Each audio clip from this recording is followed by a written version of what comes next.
దేవునికి మాత్రమే స్తుతి కలుగును గాక. చేతులెత్తి గట్టిగా హల్లెలూయా హల్లెలూయా. యెషయా గ్రంథం 43వ అధ్యాయం 13వ వాక్యం.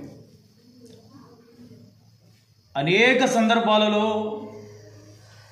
దేవుడైనటువంటి యెహోవా తన్ను తాను పరిచయం చేసుకోవడం, పరిచయం చేయబడినటువంటి ఆ పేరు వినగానే అవతలున్నటువంటి లేదా ఎదురుగా ఉన్నటువంటి పిల్లలందరూ కూడా, దేవుని ప్రజలందరూ కూడా ఆ మాట ఏమని వినబడబోతుందో అని ఆతృతగా ఎదురు చూడడం మనం గమనిస్తూ ఉంటాం. యెషయా గ్రంథం 43వ అధ్యాయంలో దేవుని ప్రవక్త దైవజనుడైనటువంటి యెషయా గారి ద్వారా దేవుడైనటువంటి యెహోవా తన ప్రజలతో చెబుతున్నటువంటి మాటను మనం శ్రద్ధగా వినాలి. ఏం చెబుతున్నాడయ్యా అని ఆలకిస్తే, ఏం చెబుతున్నాడు ఆయన ఆలకిస్తే, ఈ దినము మొదలుకొని ఈ దినము మొదలుకొని మనము ఏ సమస్యలో ఉన్నామో, ఏ పరిస్థితిలో ఉన్నామో, ఏ రోజైతే ఆయన పాద సన్నిధిలో కూడి మోకరించి ప్రార్థన చేయడం ప్రారంభిస్తామో, అది కూడా ఎలాంటి ప్రార్థన? విశ్వాస సహితమైనటువంటి ప్రార్థన. అవసరాన్ని బట్టి చేసేటువంటి ప్రార్థన కాదు. అవసరం ఉన్నా లేకపోయినా ప్రతిదినం కూడా దేవుని సన్నిధిలో ఆయన ఆరాధిస్తూ గణపరుస్తూ, ప్రతిదినం ఆయన సన్నిధిలో కీర్తిస్తూ, ప్రతిదినం ఆయన సన్నిధిలో ఆయనను మాత్రమే మహిమపరుస్తూ ఆరాధిస్తూ బ్రతుకుతామో, అలాంటి వారి ప్రార్థన విశ్వాస సహితమైనదైతే, ఏ రోజైతే దేని కొరకైతే మనం ప్రార్థన చేయడం ప్రారంభించామో ఆ ప్రార్థనకు జవాబుగా, ఇదిగో దేవుని పిల్లలారా, నా బిడ్డలారా, ఇదిగో ఈ రోజు నుంచి ఈ నా మాటను నేను నెరవేర్చడానికి సంసిద్ధం కలిగినటువంటి దేవుడను. ఆమేన్. ఇప్పుడు నువ్వు దేని కొరకైతే ప్రార్థన చేశావో, ఇప్పుడు నువ్వు దేని కొరకైతే నా సన్నిధిలో వేడుకుంటున్నావో, ఇప్పుడు దేని కొరకైతే నువ్వు కన్నీళ్లు విడుస్తున్నావో, ఇప్పుడు దేని కొరకైతే నువ్వు అంగలారుస్తున్నావో, ఇప్పుడు దేని కొరకైతే నా పాద సన్నిధిలో చేరి చేతులెత్తి ఆరాధన చేయడానికి ప్రారంభించావో, ఆమేన్, దాని కొరకు, దాని నిమిత్తమై నేనే దేవుడుగా ఉండి కార్యం చేయడానికి ప్రారంభమవుతున్నాను. చెప్పండి గట్టిగా హల్లెలూయా. ఏమంటాడు? ఈ దినము మొదలుకొని నేనే ఆయనను. ఎవరాయన?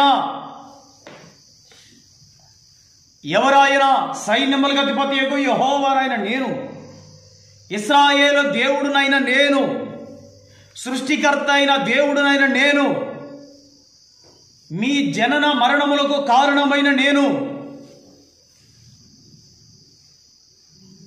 మీ రూప నిర్మాణానికి ఆధారమైన నేను, మీరు జీవము కలిగి బ్రతకడానికి కారణమైన నేను, ఎట్టి ఆపదలలో, నిందలలో, అవమానాలలో, శ్రమలలో మీరు కొట్టుమిట్టాడుతున్నారో వాటన్నిటి నుంచి విడిపించి రక్షించి సమృద్ధి గల పచ్చిక బయళ్ళ మీద మేపినటువంటి నేను. ఆమేన్. నేనే ఆయనను. ఆయన అన్న పదం బైబిల్లో దేవునికి సాదృశ్యంగా నిలబడుతుంది. ఆయన అనే పదం బైబిల్లో, ఆయన అన్న పదం ఒక ఉన్నతంగా దేవుని సూచిస్తూ మాట్లాడుతున్నది. ఆయన చెప్తున్నటువంటి మాట రోషం కలిగి చెప్తాడు. ఆయన, అయ్యా, నా ప్రజలైనటువంటి మీరు నా అరచేతులలో చెక్కబడి ఉన్నవారు, నా ప్రజలుగా పిలువబడినటువంటి వారు, మీ మీద నా ముద్ర వేసి నా సొత్తైన జనాంగంగా మిమ్మల్ని నేను మార్చుకున్నాను. మీరు నా పిల్లలు, నేను మీ తండ్రిని.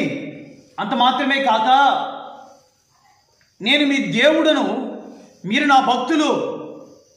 అంత మాత్రమే కాక నేను మీ స్నేహితుడను. అంతేనా? నేను మీ శ్రేయోభిలాషిని. అంతేనా? నేను మీ ఆప్తుడను, నేను మీ మిత్రుడను. అంతకంటే మించి మిమ్మల్ని పరిపాలించే పరిపాలకుడు నేను అంటాడు ఆయన. హల్లెలూయా. మిమ్మల్ని పరిపాలించే పరిపాలకుడును, మీ జీవితానికి నిర్మాణికుడును, మీ ఆత్మకు రక్షకుడును, మీ కుటుంబానికి కాపరిని. అయితే ఇప్పుడు మీరు వినవలసినటువంటి మాట ఏంటంటే, మీరు నా గురించి తెలుసుకోవాలి.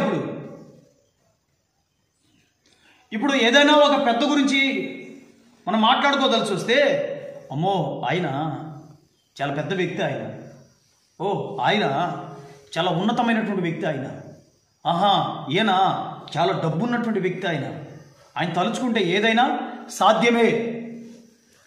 తరువాత పలానా వ్యక్తి గురించి మాట్లాడుకోవాల్సి వస్తే ఆయన నిజంగా చాలా అధికారం కలిగిన వ్యక్తి, ఆయనతో మనం పెట్టుకోలేము.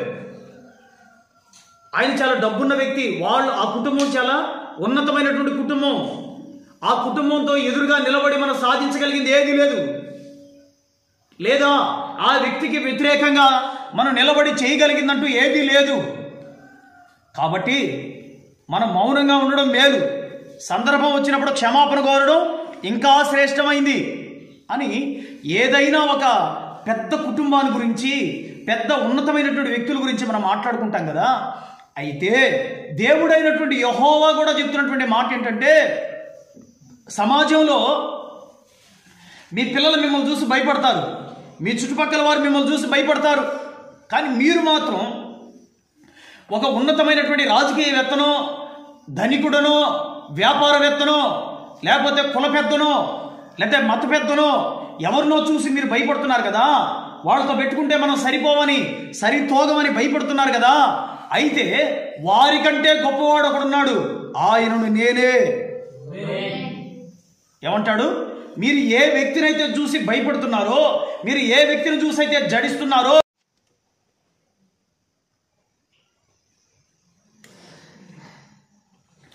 ఏ వ్యక్తిని చూసైతే మీరు ఇలాంటి భావం కలిగి ఉన్నారో, సమాజంలో పేరు కానీ, డబ్బు కానీ, హోదా కానీ, అధికారం కానీ వీళ్ళకున్నది, లేదా ఉన్నటువంటి వాళ్ళు వీరికి సపోర్ట్గా ఉన్నారు అని మీరు ఎవరిని చూసైతే భయపడుతున్నారో, నేను వారికంటే గొప్పవాడును. ఆమేన్. నేను వారికంటే గొప్పవాడును, నేను వారికంటే ఉన్నతమైన వాడును, నేను వారికంటే యోగ్యుడును, నేను వారికంటే బలవంతుడను, నేను వారికంటే శ్రేష్టమైనటువంటి వాడును. అయితే అది మీకు ఎలా తెలియాలి? నేను చెప్తున్నాను వినండి. అది మీకు ఎలా తెలియాలి? నేను వివరిస్తున్న, ఆలకించండి. ఏమంటాడు ఆయన? నా చేతిలో నుండి నిన్ను విడిపించగలవాడెవడో. ఇది సవాల్. ఒక అధికారి నా నుంచి నిన్నెవడురా తప్పించేది అని అంటాడు. అధికారం ఆయనకి శాశ్వతమా? దానికి ఒక పరిమితి ఉంటుంది. ఈ అధికారం పోయిన తర్వాత ఇంకొక అధికారం వస్తుంది ఇంకొకరికి.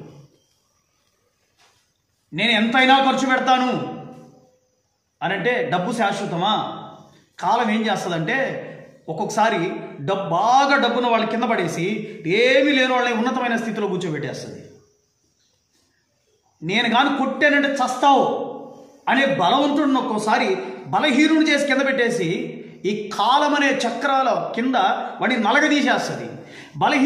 బలహీనుడుగా లేదా వెలివేయబడిన స్థితిలో ఉన్నటువంటి వాడిని మాత్రం ఒక ఉన్నతమైన స్థితిలో నిలబెడుతుంది కాలం కదా. ఇలాగే దేనిని చూసి ఎవరో కూడా విర్రవీగడానికి అవకాశం లేదు. ఈరోజు సమయం మందైతే రేపు ఇంకొకళ్ళది, రేపు వాళ్ళదైతే ఇంకో రోజు ఇంకొకళ్ళది. అధికారం శాశ్వతం కాదు, డబ్బు శాశ్వతం కాదు, మాట శాశ్వతం కాదు. ఇవన్నీ శాశ్వతం చేయగలిగిన వ్యక్తి ఒక ఆయన ఉన్నాడు. ఆయన పేరే ఇశ్రాయేలు దేవుడైన యెహోవా. హల్లెలూయా. ఆయన ధనికుడు. ఎప్పటి నుంచి? ఆది నుంచి అంతం వరకు ఆయనే ధనికుడు. ఆది నుంచి అంతం వరకు ఆయనే బలవంతుడు. ఆది నుంచి అంతం వరకు ఆయనే శాశ్వతమైన వాడు. ఆది నుంచి అంతం వరకు నిత్యము నిలుచుండే దేవుడు ఆయనే. నిత్యము నిలుచుంటాడు ఆయనకు అంతం అంటూ లేదు. ఆది ఆయనే. ఒకవేళ అంతం వస్తే ఆయనతోనే అంతమైపోవాలి తప్ప ఆయనకంటూ వయసు అయిపోవడాలు, ఆయనకంటూ డబ్బు అయిపోవడాలు, ఆయనకంటూ అధికారం అయిపోవడాలు, ఆయనకంటూ పేరు పలుకుబడి తగ్గిపోవడాలు ఇవేవి ఉండవు. అందుకనే ఆయన చాలా స్టాండర్డ్ మెయింటైన్ చేస్తాడు, అంటే ఒక స్థితిని మెయింటైన్ చేస్తాడు ఆయన.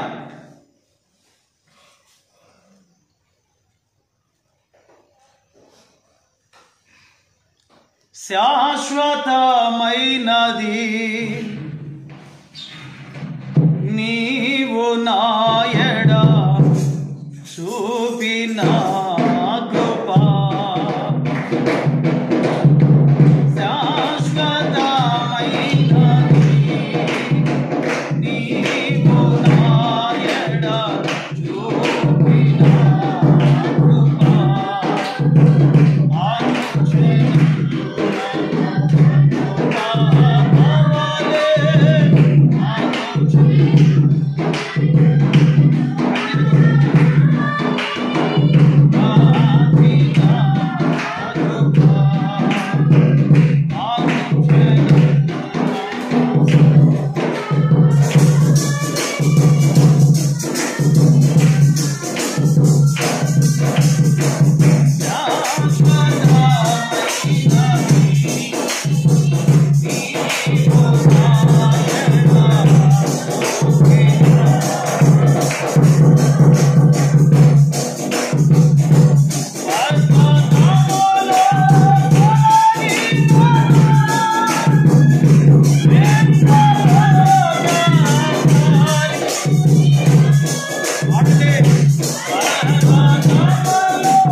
ఇచ్చా నీకు.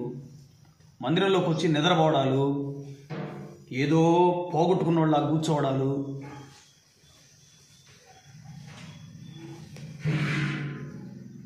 దేవునికి స్తుతి కలుగును గాక. హల్లెలూయా. ప్రియులారా, నా చేతిలో నుండి విడిపించగలవాడు ఎవడూ లేడు. ఎవరిని విడిపించగలిగిన వాడు? శరణు గోరి నీవు నా బాట్లాడబెట్టు పక్కన పెట్టు. శరణు గోరి ప్రార్థన చేసి నీవు నా సన్నిధిలోకి వచ్చి నా చెంతకు చేర్చబడిన తరువాత,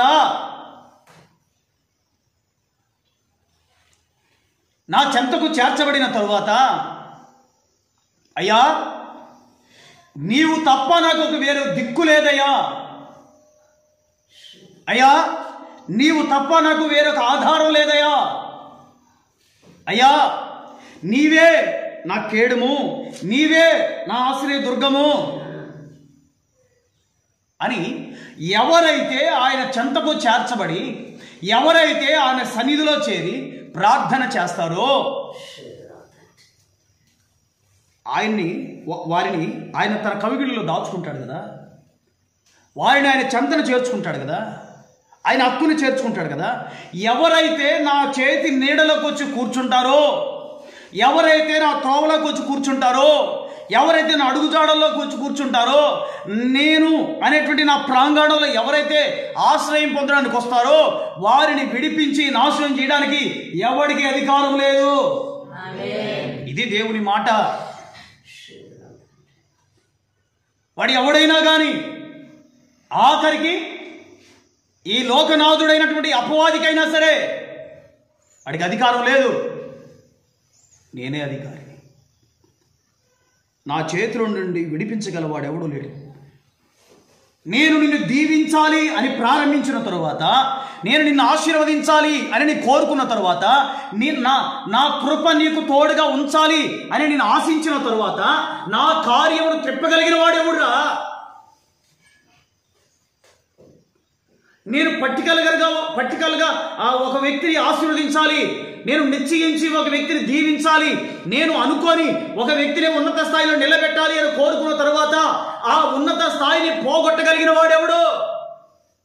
హల్లెలూయా!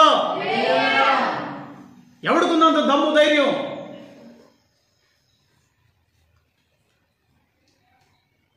ఆయన అంటాడు, నీ చేతిలో రొట్టెను నేనయ్యా, వీరువు యేసయ్యా. నీ చేతిలో రొట్టెను నేనయ్యా, వీరువు యేసయ్యా, వీరువు యేసయ్యా. ఆశీర్వదించు యేసయ్యా, వీరువు యేసయ్యా. ఆశీర్వదించుము యేసయ్యా. నీ చేతిలో రొట్టెను నేనయ్యా, వీరువు యేసయ్యా. నీ చేతిలో నేను రొట్టిగా ఉన్నానయ్యా, నన్ను విరిచి సరైన ఆహారముగా అనేకులకు యోగ్యకరమైన దీపముగా నన్ను మార్చయ్యానంటే విరవగలిగిన వాడును నేను తప్ప. నా చేతిలో నిన్ను విడిపించి విరిచేవాడు ఎవడురా? ఎవరమ్మా అని దేవుని మాట. ఒకవేళ నిన్ను ఇరవాల్సి వస్తే నేను విరవాలి, ఒకవేళ నిన్ను సరి చేయవలసి వస్తే నేను సరి చేయాలి, నీకు బుద్ధి చెప్పవలసి వస్తే నేను చెప్పాలి. అంతేగాని ఇంకొకటి అధికారం ఇస్తానా? నా పేరు పెట్టి, నా రక్తం నీ కోసం చిందించి, నా ప్రాణం నీ కోసం పెట్టి, నీ కోసం నేను దెబ్బలు తిని నిన్ను సొత్తుగా జనాంగంగా నేను మార్చుకుంది ఎందుకు? నీ మీద పూర్తి అధికారం నాకు వచ్చింది ఎందుకు? నువ్వు నా బిడ్డవు కాబట్టి ఇవన్నీ చేశాను నేను. కోపమైనా నీ మీదే, ప్రేమైనా నీ మీదే. విరవాలన్నా నేనే, విరిచిన దాన్ని అతికించి అనేకులకి ఆహారంగా మార్చాలన్నా నేనే. నీ దీపాన్ని ఆర్పేయాలన్నా నేనే. ఆరిపోయినటువంటి నీ దీపాన్ని వెలిగించి దేదీప్యమానముగా దీపస్తంభంపై నిలబెట్టగలిగిన వాడు నేనే. ఆమేన్. కాబట్టి నా చేతిలో నుండి నిన్ను విడిపించగలిగిన వారు ఎవరు లేరు. వదిలేస్తే నేను వదిలేయాలి అంతే, నిన్ను కాదు కూడదని నేను వదిలేయాలి నిన్నంతే. ఇంకెవడికి నేను అంత అధికారం ఇవ్వను. లేకపోతే మనం చేసినటువంటి అన్యాయాలకి, మనం చేసినటువంటి అతిక్రమాలకి, మనం చేసినటువంటి ద్రోహాలకి ఎప్పుడో చచ్చిపోవాలి. మనం దేవునికి వ్యతిరేకమైన కార్యాలు చేసినందుకు ఎప్పుడో చనిపోవాలి. దేవుడు అలా సమయం ఇచ్చి అలా కాపాడుతూ, రక్షిస్తూ, సంరక్షిస్తూ, భద్రపరుస్తూ, నెమ్మదినిస్తూ ఆయన ఏం చేస్తున్నాడు? విరవడానికి ప్రారంభిస్తున్నాడు. విరిచిన దానిని ఆహారంగా మారుస్తున్నాడు. మార్చిన దాన్ని అనేకులకు ఆశీర్వాదకరంగా నిలబడడానికి కృతజ్ఞతాస్తుతులు చెల్లిస్తున్నాడు మనల్ని బట్టి. కాబట్టి మనల్ని విడిపించగలిగిన, రక్షించగలిగిన గొప్ప దేవుడు మనకున్నాడు. ఎంత గొప్ప మాట అంటాడు చూడండి ఆయన. నేను కార్యము చేయగా త్రిప్పగలిగిన వాడేవాడయ్యా. నేను చేస్తున్నా కార్యాన్ని. నీ జీవితంలో అద్భుతాలు, ఆశ్చర్య కార్యాలు నేను చేస్తున్నా. నీ జీవితంలో మహత్కార్యాలు, సూచక క్రియలు నేను జరిగిస్తున్నా. కాబట్టే నీవు ఉనికి కలిగి, జీవం కలిగి బ్రతుకుతున్నావు అని ప్రభు మాట్లాడుతున్నారు. కాబట్టి మనం గర్వించదగినటువంటి గొప్ప విషయం ఏంటంటే, మన పక్షమున కార్యము చేయగలిగినటువంటి వ్యక్తి ఒకడున్నాడు. ఆయన పేరు సజీవుడైన క్రీస్తు. మనలందరినీ సంరక్షించి భద్రపరచగలిగిన దేవుడు ఒకడున్నాడు. ఆయన పేరు సైన్యములకు అధిపతియగు యెహోవా. మనలందరినీ కూడా దేవునికి దగ్గరగా మార్చడానికి ఒక వ్యక్తి మనకు సమీపంగా ఉన్నాడు. ఆయన ఆదరణకర్త అయిన పరిశుద్ధాత్ముడు. చేతులెత్తి గట్టిగా చెప్పండి, హల్లెలూయా, హల్లెలూయా. ఎంత గొప్ప దేవుణ్ణి కలిగి ఉన్న మనం ఎంతో దీవించబడిన వారు. ఎంత గొప్ప దేవుణ్ణి కలిగి ఉన్న మనం ఎంతో ఆశీర్వదింపబడినటువంటి వారు. కనుక ప్రభు సన్నిధిలో మోకరించి ప్రార్థన చేస్తూ ప్రతిరోజు ఆయన ఆరాధన చేస్తూ ఉంటే తగిన సమయం ముందు హెచ్చించడానికైనా, బలపరచడానికైనా, రక్షించడానికైనా ప్రభు సంసిద్ధుడు, సమృద్ధి కలిగినటువంటి, జీవం కలిగినటువంటి దేవుడు. ఆయన కలిగి ఉన్నందుకు మనం సంతోషించి ఆయన సన్నిధిలో వణుకుతూ ప్రార్థిస్తూ ఆయన గణపరచబద్దులమై ఉన్నాం గనక ఎల్లప్పుడూ కూడా కృతజ్ఞతాభావం కలిగి ప్రభు సన్నిధిలో మనం ఉండాలని క్రీస్తు పేరట మీకు తెలియపరుస్తూ ఆయన చేతి నీడలో ఉండడానికి ఇష్టపడండి. ఎన్ని శ్రమలు, ఎన్ని బాధలు, ఎన్ని నిందలు వచ్చినా ఆయన చేతి నీడలో బయటికి రావడానికి ఇష్టపడకండి. కృప కలిగిన దేవుని చెంతన చేర్చబడండి.